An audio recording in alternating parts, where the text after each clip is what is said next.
আমি কি আল্লাহরে খুশি করুম না সমাজ খুশি করুম? আমার কারে দরকার? আল্লাহ আল্লাহ রসুল দরকার না? আমি রসুলকে খুশি করতে চাই, আমি রসুলের ইচ্ছা মতো চলুম, আল্লাহর ইচ্ছা মতো চলুম। আমি তো সমাজের মানুষের ইচ্ছা মতো চলুম না, চলুম। সর্বপ্রথম কি লাগবো? নামাজ পড়তে গেলে কি কয়? শরীর পাক, কাপড় পাক, নামাজের জায়গা পাক, 17 টাকা, তাই না? তাহলে শরীর পাক, কাপড় পাক, নামাজের জায়গা পাক। এখন এই যে কাপড়টা, এটা পাক হইতে হবে। এখন এই কাপড় না পাক হইল কেমনি বাবা? এই কাপড় কি নাপাক হয় না ময়লা হয়? কোনটা হয়? নাপাক আর ময়লা কি এক বিষয়? কখনোই না।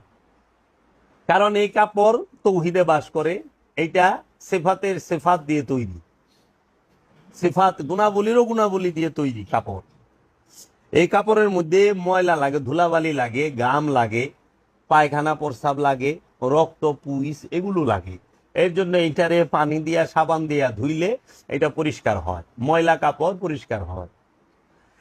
এখন নামাজের জায়গা পাক, যায় নামাজ কম কিংবা মাটি কম, এইটাও ময়লা হয় কিন্তু নাপাক হয় না। ময়লা জায়গা ময়লা যায় নামাজ, কিন্তু নাপাক জায়গা নাপাক যায় নামাজ। কারণ নাপাক মাটি হয় না, মাটি ময়লা হয়। নাপাক কি আর ময়লা কি এটাকে বুঝতে হবে। নাপাক হয় কি? পোশাক নাপাক হয় না, পোশাক ময়লা হয়, অপরিষ্কার হয়। দেহ নাপাক হয় না, দেহ ময়লা হয়, অপরিষ্কার হয়।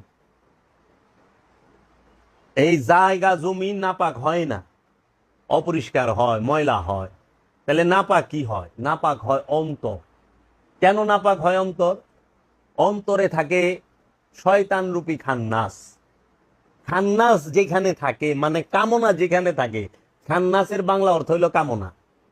খান্নাস রূপী শয়তান যেখানে থাকে ওই স্থান নাপাক হয়। এর জন্য আপনি দেখবেন পানি দিয়া সাবান দিয়া কাপড়টা পরিষ্কার করা যায় ধুইয়া, পানি সাবান দিয়া জায়নামাজটা ধুইয়া পরিষ্কার করতে পারবেন, পানি সাবান দিয়া ধুইয়া দেহটা পরিষ্কার করা পারবেন, পানি সাবান দিয়া ধুইয়া মাটিতেও পরিষ্কার করতে পারবেন। কিন্তু পানি আর সাবান দিয়া কোনোদিন কলব পরিষ্কার করতে পারবেন না, নফস পরিষ্কার করতে পারবেন না। কারণ কলব নিরাকার, নফস নিরাকার। নফসকে ধরা যায় না। ধরা যায়? তাহলে তো মানুষ মরবারি দিত না, বাইন্দা রাখতো দেহের লগে। সারা জীবন জানি আল্লাহ নিরাকার, অনে দিই মানুষও নিরাকার। তাই আমার দয়াল মুর্শেদ বাবা জাহাঙ্গীর কইছে, দেহের মাপ তো 3.5 হাত, প্রাণের মাপ কয় হাত, নফসের মাপ কয় হাত। দেহ থেকে নফসটা বাইরে গেলে দেহটা হয়ে যায় লাশ।